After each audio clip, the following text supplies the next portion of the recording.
آپ کے علماء میں کوئی مرد ہے، کوئی عالم ہے، کوئی محقق ہے، ابو بکر عمر کی جی جی خلافت میں بات کا ہم سب یہ سب چھوڑ دیں گے، ہم 12 امام چھوڑ دیں گے، ہم ماتم چھوڑ دیں گے، محرم سب کچھ چھوڑ دیں گے بھائی، تم آگے جا کے اصل اچھا بات پہ بات کرو۔ ابو بکر عمر کی امامت بلکہ ان کا اسلام ثابت کرو، بس چھوڑو امامت بھی چھوڑ دو، اسلام ان کا ثابت کرو، ختم بات۔ بسم اللہ الرحمن الرحیم۔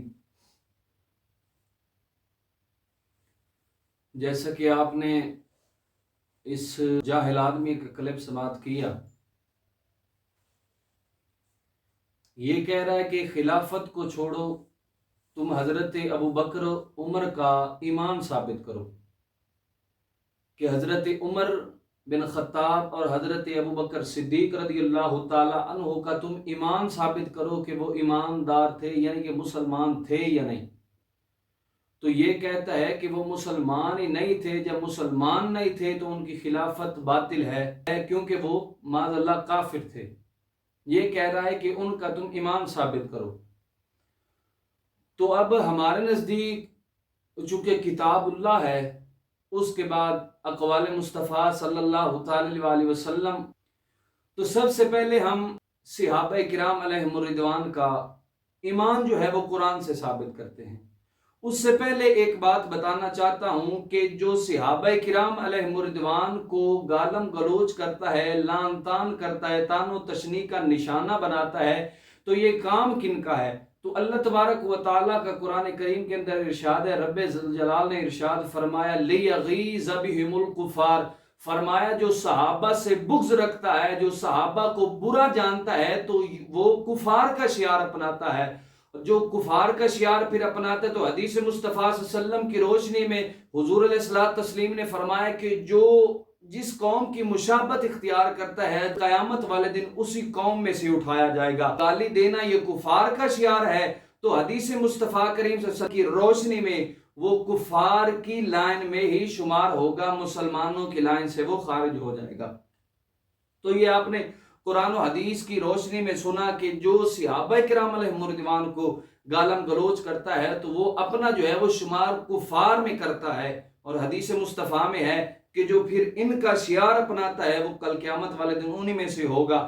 اب سب سے پہلی جو اللہ تبارک و تعالیٰ نے صحابہ کرام علیہم الرضوان کو جس شان و شوکت سے نوازا، تو اب یہ میرے سامنے قرآن کریم ہے، 27واں سپارہ ہے، سورہ حدید ہے، اور اس کی آیت نمبر جو ہے وہ 10 ہے۔ اللہ رب ذوالجلال ارشاد فرماتا ہے وَكُلًّا وَعْدَ اللَّهُ الْحُسْنَى، فرمایا کہ اللہ تبارک و تعالی نے ان تمام سے جنت کا وعدہ فرما لیا ہے۔ اب یہ جو آیت ہے اس کے مصداق جو ہیں وہ صحابہ کرام علیہم الرضوان ہیں۔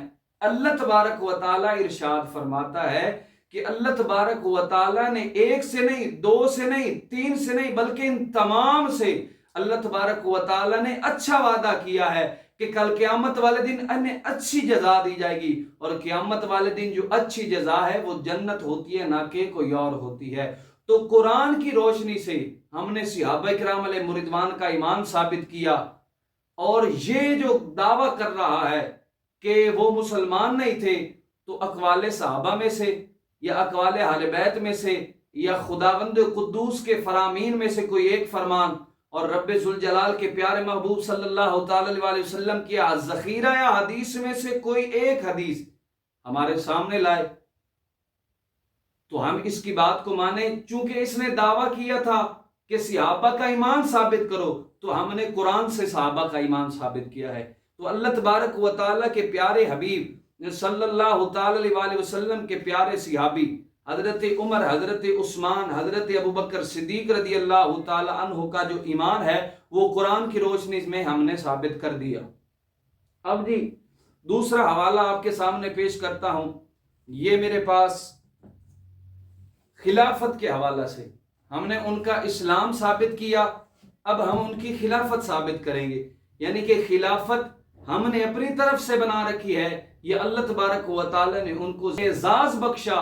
تو یہ میرے ہاتھ میں مسلم شریف کی کتاب ہے، قرآن کریم کی اور بھی متعدد آیات ہیں جو صحابہ کرام علیہ الرضوان اہل بیت کرام علیہم الرضوان کی شان پر دلالت کرتی ہیں۔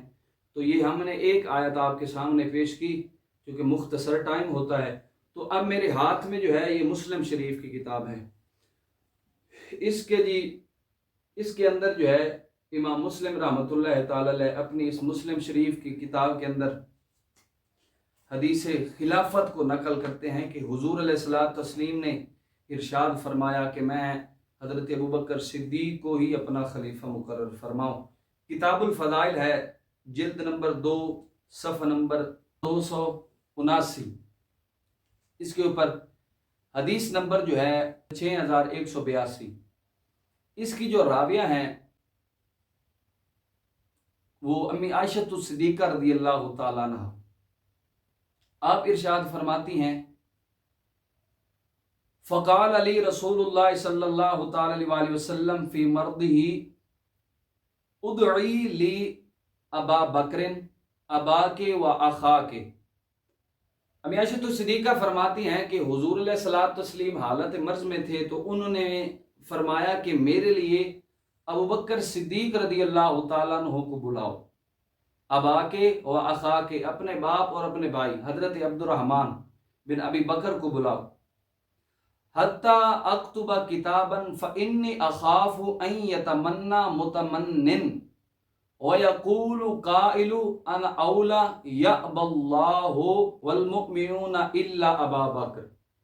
فرمایا کہ میں ایک خط لکھ دوں، میں ایک کتاب لکھ دوں حضرت سیدنا ابوبکر صدیق کو، میں یہ خوف کرتا ہوں کہ میرے بعد کوئی یہ نہ تمنا اپنی ظاہر کر دے کہ میں ہی خلافت کا زیادہ حقدار تھا تو لہذا خلافت مجھے ملنی چاہیے۔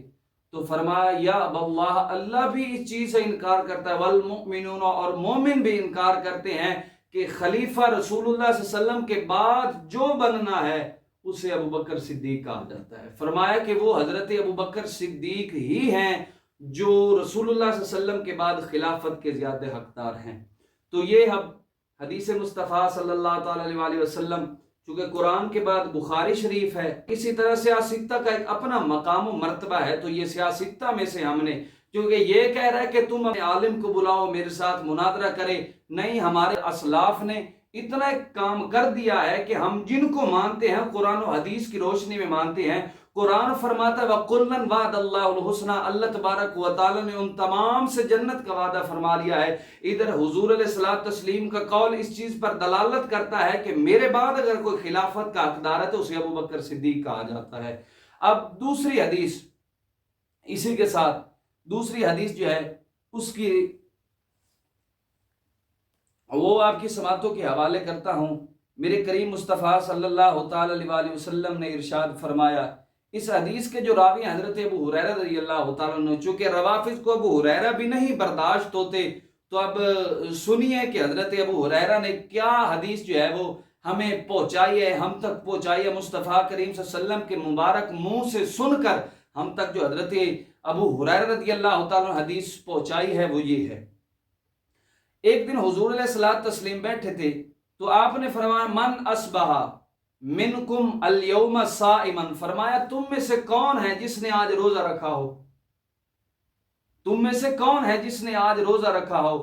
قال ابو بکر، فرمایا ابو بکر رضی اللہ تعالیٰ عنہ بولے انا، میں نے آج روزہ رکھا ہے۔ پھر حضور علیہ الصلوۃ والتسلیم نے فرمایا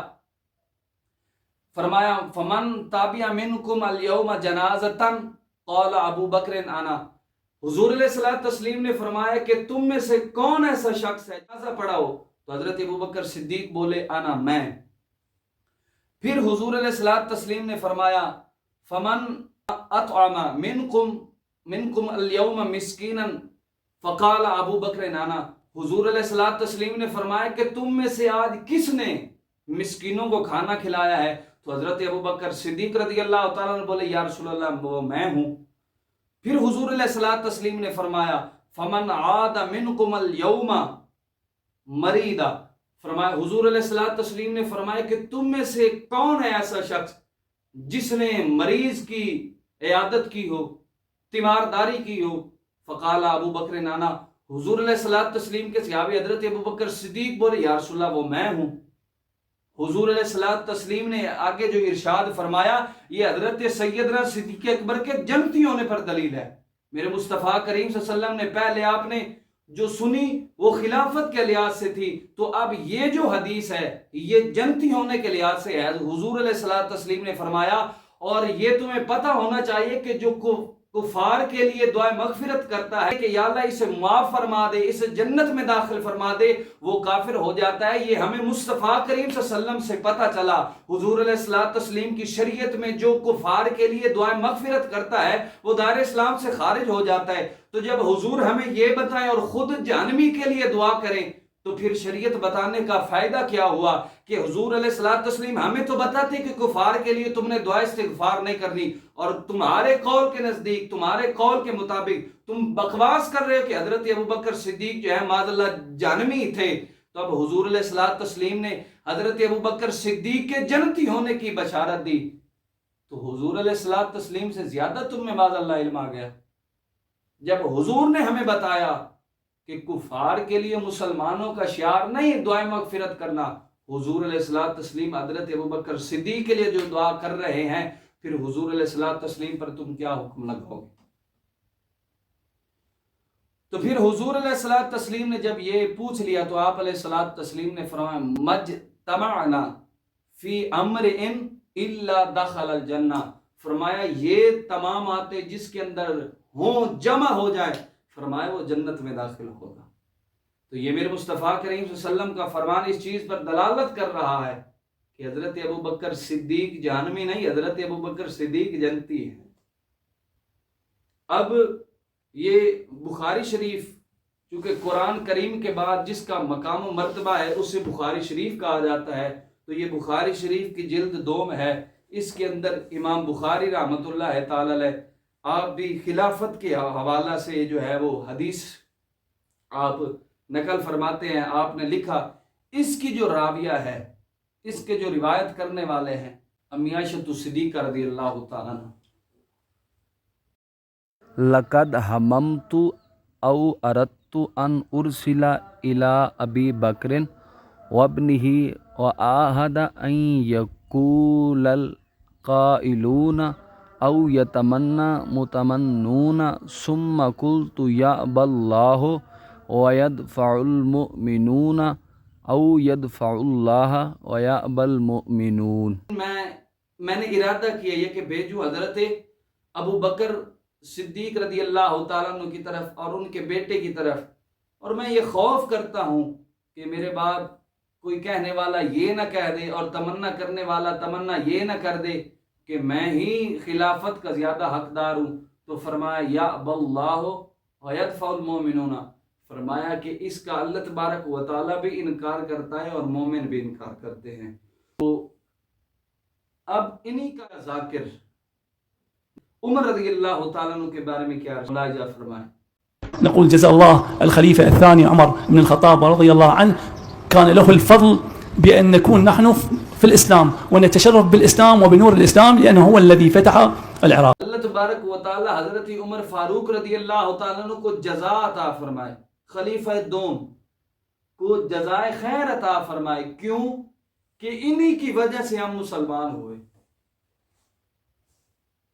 کیونکہ انہوں نے عراق کو فتح کیا تھا، تو پھر انہی کی وجہ سے ہم مسلمان ہوئے۔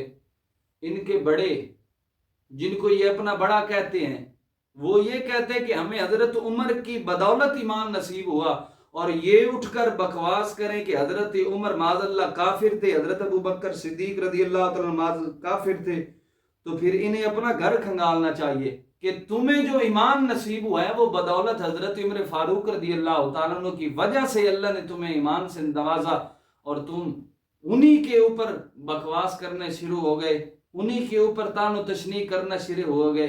تو وہ کسی نے کہا تھا کہ جن پتھروں کو سکھائی تھی ہم نے دھڑکنے، وہ بولنے پہ آئے تو ہم پر برس پڑے۔ تو حضرت عمر، حضرت صدیق اکبر رضی اللہ تعالی عنہ کا ایمان ہم نے قرآن و حدیث کی جتنی ہماری طاقت تھی ہم نے بیان کیا۔ تو اب ہم اس سے کہتے ہیں کہ حضرت ابو بکر صدیق، حضرت عمر پاک رضی اللہ تعالی عنہ کہ عدم ایمان پر تم کوئی دلیل لاؤ۔